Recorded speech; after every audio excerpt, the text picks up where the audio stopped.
చూడండి, ఈ పువ్వులు మనం పరిశీలించినట్లయితే ఈ పుష్పాల్లో మనకి రక్షక పత్రావళి, ఆకర్షక పత్రావళి, కేసరావళి కూడా కనిపిస్తున్నాయి. ఇవి ద్విలింగ పుష్పాలు అంటారు దీన్ని. మనం జనరల్ గా మనకి రోడ్ సైడ్ ఇవన్నీ కనిపిస్తుంటాయి, కలర్ఫుల్ గా ఉంటాయి ఇవి. ఇవన్నీ మొగ్గలు. వీటికి ఎలాంటి పుచ్చాలు అని ఇంతకుముందు చెప్పాం మనం.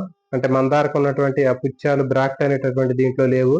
దీంట్లో కేవలం మనకి రక్షక పత్రాలు కనిపిస్తున్నాయి. దీంట్లో 2, 2, 4, 5 రక్షక పత్రాలు కనిపిస్తున్నాయండి. ఈ రక్షక పత్రాలు తర్వాత ఇవి ఆకర్షక పత్రాలు. చూడండి, ఈ ఆకర్షక పత్రాలు కూడా మనకి 5 ఉన్నాయి, విడివిడిగా ఉన్నాయి. సో రక్షక పత్రాలు, ఆకర్షక పత్రాలు తీసేస్తున్నాను.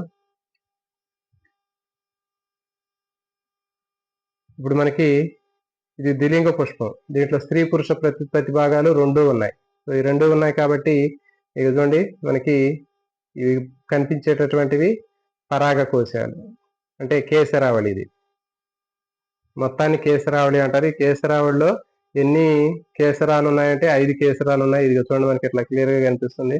ఒక్కోటి మనకి చిన్నప్పుడు వీటితో ఆడుకునేవాళ్ళం, ఇట్లా కోడి పుంజులు అని చెప్పి ఇట్లా పెట్టి ఇట్లా లాగేవాళ్ళం. సో ఇది ఫిలమెంట్, కేసర దండం. దాని చివర మనకి పరాగర కోశం కనిపిస్తుంది. ఆ పరాగ కోశం లోపల పరాగ రేణువులు అనేవి ఉంటాయి. ఇటువంటి పరాగ సంపర్కం జరిగిన తర్వాత ఏమేమి రాలిపోతాయి అనేది మనకి ఇక్కడ చూడండి. ఇక్కడ ఈ పువ్వును చూస్తే మనకి క్లియర్ గా కనిపిస్తుంది. ఇటు పక్కన చూడండి, ఇదిగోండి, రక్షక పత్రావళి రాలిపోయింది, ఆకర్షక పత్రావళి రాలిపోయింది. తర్వాత కేసరావళులు రాలిపోయాయి. తర్వాత స్త్రీ ప్రతి భాగంలో తీసుకున్నట్లయితే ఇది అండాశయము, కీలము, కీలాగ్రం. ఈ అండాశయం మాత్రమే ఉందండి. చూడండి, ఈ అండాశయం అనేది కాయలాగా మారింది. మనకి ఆ చెట్లు, రోడ్డు సైడ్ ఉండేటటువంటి చెట్లు పెద్ద పొడవైనటువంటి కాయల్లాగా కనిపిస్తూ ఉంటాయి.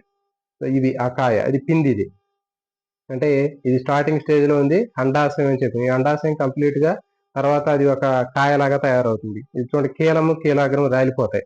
ఈ కీలం, కీలాగ్రం ఉపయోగం ఏంటంటే ఆ పరాగ సంపర్కం జరిగిన తర్వాత పరాగర నాళము కింద ఉన్నటువంటి అండకోశంలోకి పోవడానికి, అండాశయంలోకి వెళ్ళడానికి మాత్రమే ఉపయోగపడింది. ఫలదీకరణం జరిగిన తర్వాత ఇది ఎండిపోయి రాలిపోతుందండి. ఇది చూడండి, ఇది చిన్న పిండిలాగా ఇది పెరిగి తర్వాత కాయలాగా తయారవుతుంది. ఇక్కడ కూడా ఇప్పుడు కనిపిస్తుందండి, చూడండి, ఇది ఇది అండాశయం. అండాశయం కాయలాగా మాత్రమే, కీలం, కీలాగ్రము రాలిపోతాయి.